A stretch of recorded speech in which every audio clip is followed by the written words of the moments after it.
Hello everyone, I'm Nathan Walsh and I'm here to present my passion project. In case you didn't know, I love to play basketball. Who doesn't? I'm oversee the playing, training and watching the game. Even when I'm on my PlayStation, guess what I'm playing? Basketball. This is what led me to my passion project, pool basketball ring. I've attempted to make this twice over the past 2 years. My first attempt was a hoop that hung over the pool fence. This didn't last long as the noise of hitting the ball hitting the fence drove my mum crazy. My second attempt, I tried a little bit harder. This time I bolted a basketball ring to an old door. This worked better, but at the end of the summer the door rotted and the ring rusted. But this one, I nailed it. First I sat down and sketched out a plan.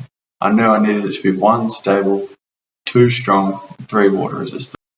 Originally it was going to be made out of PVC pipe, but after talking to an expert, my dad, we changed to galvanized steel because it was rust resistant and it was stronger.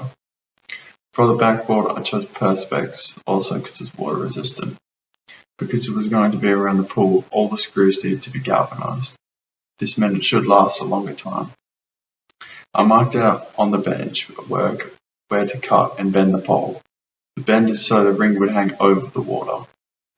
The steel was cut using a grinder and bent using a lever. I did attempt the welding, but my dad had to go back and fix up my work. Using the grinder, it was a bit easier though. Using power tools was a lot harder than I thought. The frame was painted with an undercoat and then a top coat of black. The ring was bought from Big W because it was powder coated. This means it shouldn't rust for a long time. Next, I fixed the ring and the backboard using a drill and used silicone for extra support. Once everything was put together, I dug a hole where I wanted to put the hoop.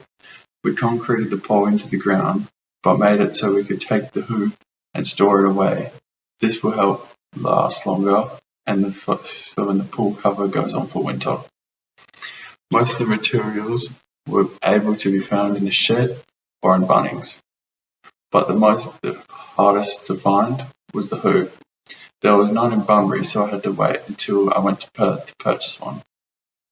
Before I even began planning this project, I researched pool basketball hoops on the internet, took ideas from things I liked about it and things I didn't like. For example, I saw one that had a backboard made out of marine wood. I thought this would be poor when I saw it would get wet, and so I chose Perspex. Another example is a standard basketball hoop, which is too big for my frame size.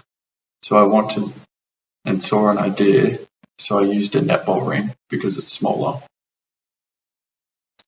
Creating this project turned out better than I thought, but harder to make.